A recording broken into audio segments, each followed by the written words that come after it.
Hi there everybody, welcome back new year and welcome back to our next instalment, next chapter of these live episodes. So unfortunately obviously we're back in lockdown, but we're still here. We're still going to keep driving the content out. If you're new to Ladies Love Golf, which we've had a lot of new members over the Christmas and New Year period, it's been fantastic to see so many women signing up to the site. Welcome. These sessions aim to keep your games going at home, obviously a challenging period. But I'm convinced we can do really good things to get our golf games in shape, keep positive, keep active, and these sessions are really aimed to do that. So free coaching twice a week. I'm going to do loads of sessions in the upcoming weeks. So you join us live, get involved with the sessions live, watch them back in the members area. Yeah, we've got some really good content coming up over the next few weeks. We're just now over as well 500 members. 500 ladies. If you are watching at home. Ladies across the country have joined this initiative to try and improve the games and come together through our community. So welcome and thank you for signing up to Ladies Love Golf. Towards the end of last year as well, we had a couple of new centres come on board. We didn't quite start the physical coaching, but the beaches in Knutsford, excited to get that one going and getting more ladies down for coaching and building a great community in Knutsford there. And Huddersfield as well, so Chris and Ryan, two amazing coaches in Yorkshire who are going to come on board and help drive women's golf forward as well. So yeah, excited to get it all going next year when hopefully, well this year, when we can come out of lockdown and get back to it.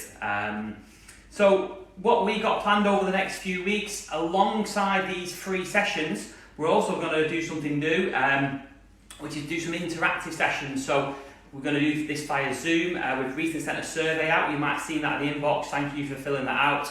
And we've had a great response from that survey as well. So if you want to fill it out, by all means go and fill the questions out. But we're going to line up some quality content based on all parts of the game. So I've already spoke to some fantastic psychologists, fitness, nutrition, all different themes. You'll be able to join the Zoom sessions, see all our ladies around the country, and get some quality content. I'm going to keep driving out the physical coaching side of it. But obviously in golf, as you know, there's so much more we can do to improve. So look out for them sessions coming very soon, and hopefully you can join them interactive Zoom sessions. So tonight, we're going to kickstart tonight with a couple of things. We're going to go through a couple of tips on how to get more distance. So I think we all want to try and hit that ball a bit further. And we've had a few questions. At the end of last year, actually, I was doing masterclasses with the women, and I'm going to focus on one particular area type which was really common, made a big difference to a lot of women's games. And I think if you understand this area, that will really help you get more distance. So we're going to start with that tonight. And these little drills you can do at home, in the garden, and some little tests as well which you can do to keep it fun. And then almost teeing up our interactive sessions. Obviously January is a great month to set some goals. So tonight I'm going to talk you through a little system which I used before to set some goals in my game. I'm just going to scratch the surface tonight because we're going to have some psychologists coming on. These interactive sessions giving you a lot more content, but this might just get your interest there and see how you can set some goals and start thinking about them over the next couple of weeks. I'm going to finish with a little putting drill as well that you can do in the front room that I've laid out.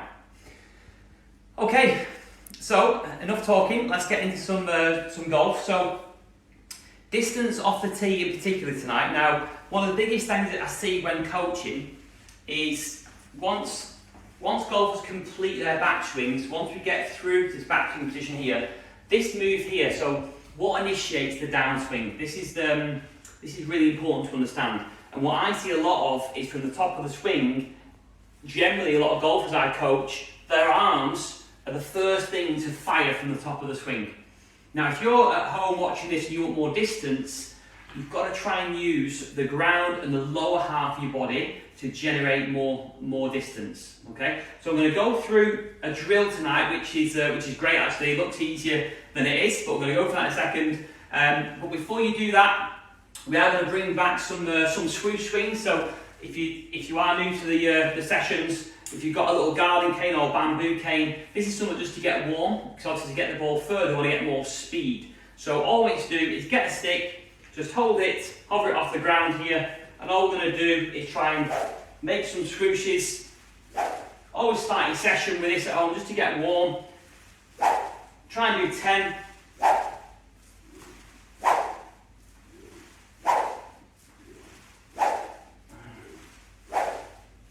Okay, so try and get squishy as loud as you can. I'm already nice and warm, and then I want you to do it left side as well. So I'm going to face the camera for this one, watch the lampshades. Hold it like a left-handed golfer as well, ladies, so don't hold it like switch hands around the grip. And then from there, we're going to turn, and then turn through. Difficult on the left-hand side. 5 more.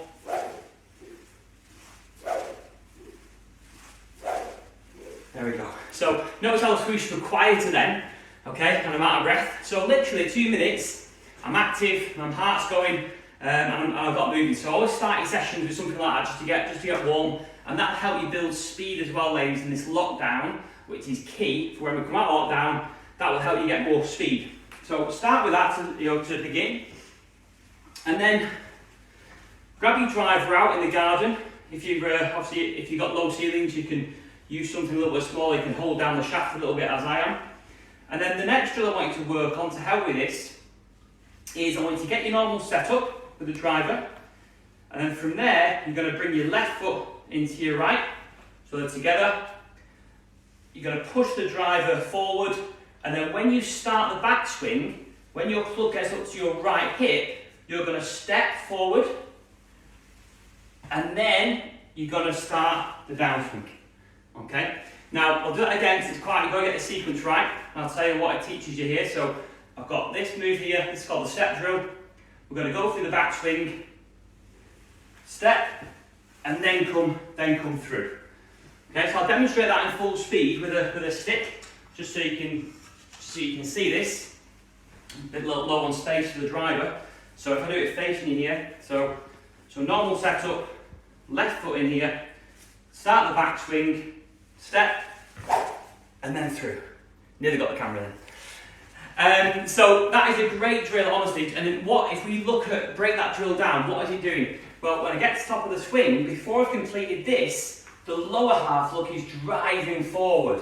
Okay? And that separation with the lower half is key to get more distance. Okay? If from the top of your swing, you just start with your arms, that's when you're going to lead to this position. Arms pulled in, and body's in the way.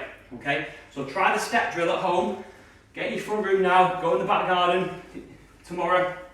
So back swing, step, and then through.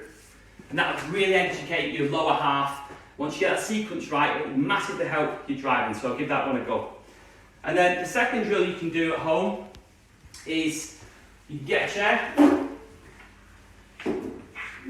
get your normal setup in the dining room or in the garden, position the chair a couple of inches from your left hip here, complete your backswing as normal, but try and make the first move, your hip, I want to touch the chair before you start the downswing. So backswing, chair, and then I can come through. Okay? So that little bump of the hip, that initiates your downswing. Okay? And you don't have to swing quicker. That's a very simple technique. If you can do in lockdown, if you can educate that middle half of your body to bump, that will get you instantly more distance and speed. Okay? So try the step drill. Quite hard to coordinate, but with a bit of practice, you can do that one. The speed sticks will get you more speed. The swoosh drills, and that one will just give you a little bit of feel to see how you're starting your downswing. Okay? Give that one a go. Okay, so time to get my breath back as I talk through the next point here. So we're going to line up some psychology sessions on the interactive Zooms, but have a think about now what you want to improve this year, okay? And start to think about that, and I'll show you a little system here which I've just put up. I'm sure some of you have heard this system before, but when you're setting goals, SMART's the acronym we use here, and if you can't read that at home, specific, measurable, attainable, realistic, and timely, okay? So when you set a goal, you want to try and use this model, okay, to try and make sure it's working. So, for example, when I was playing, I used to play full time and various tours, my putting could have been a lot better. So a goal I made one year was to really improve my putting. So, but instead of just saying, I want to improve my putting, that doesn't really hit it's not specific, I can't measure it, and it's too vague. So what I said was, I could work out, this is an example of a SMART goal, So I worked out I was 3-putting far too many times, taking 3 puts on a green, about 5 times around. It was way too many because I kept missing little puts, so 3-foot putts. That's where I was weak. So a goal here would be to reduce the amount of 3 puts to 1 around rather than 5 around. Okay, and I could say when we get back to it, I might give myself 2 months to achieve that goal. Now that's a great example of a smart goal. So, and if you're thinking at home, you really want to improve an area as well. I appreciate you. We can help with this. If you want any assistance from us with the LLG team, how we can break your goals down, be sure to comment in the forum, drop us a message. Because obviously, I think you all know what part of the game you want to improve, but I think breaking it down into these chunks is really important. Okay. So if we look at the smart progress from that, so specific, yes it is, it's focused on accuracy, that's a specific part of golf, short puts. I'm going to do practice drills at home, and then I might get a remote lesson. So obviously we're in lockdown, but we've got remote coaching. So you can send me your putting stroke, your swing, and I can give you a personal review, back to give you key things to work on. So that's something which will help you improve whatever area you want to go into. Measurable. So I'm going to do certain drills in a minute, and I'll show you at home what I did on the putting green, and I can measure how successful I was with these drills. Attainable, realistic, absolutely. I'm not saying I'm never going to 3-putt again, but I'm going to say I'm not going to do it 5 times around, maybe just once. So it's realistic. And time, I might say I'm going to give myself 3 weeks, and then going to check progress.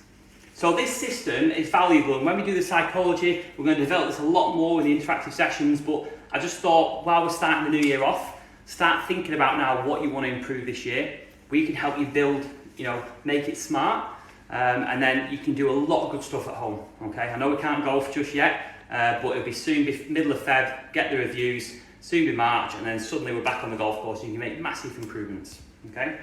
So for me, this is an example of a drill. So my accuracy on short puts wasn't great. So I did a little drill, which I'll show you here now, where I got the distance that I was struggling with.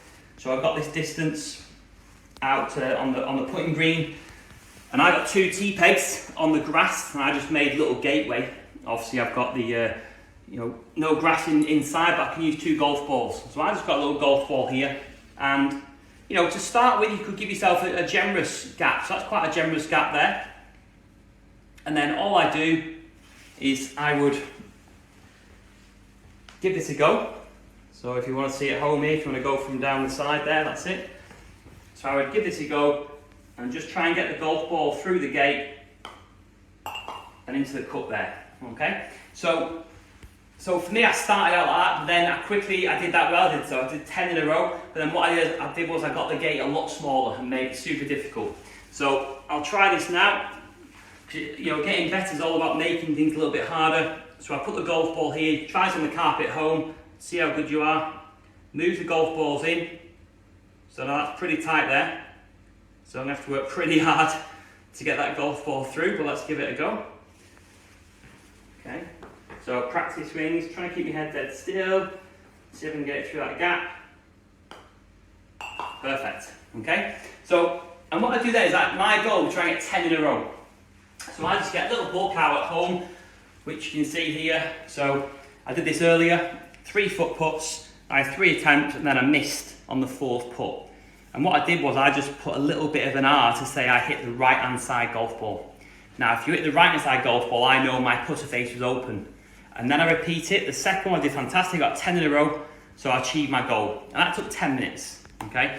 Now, obviously, I think keeping a record of the misses as well is important. So if you're having lessons with your coach or you're doing remote coaching all this time, if we, as a coach, if I know, if you're missing it consistent to the right, I can see in the technique what might be causing that. So just a little drill you can do 10 minutes a day, and if I do that 10 minutes a day, my putting will be fantastic, okay? So little things like that around the house, little drills you can do.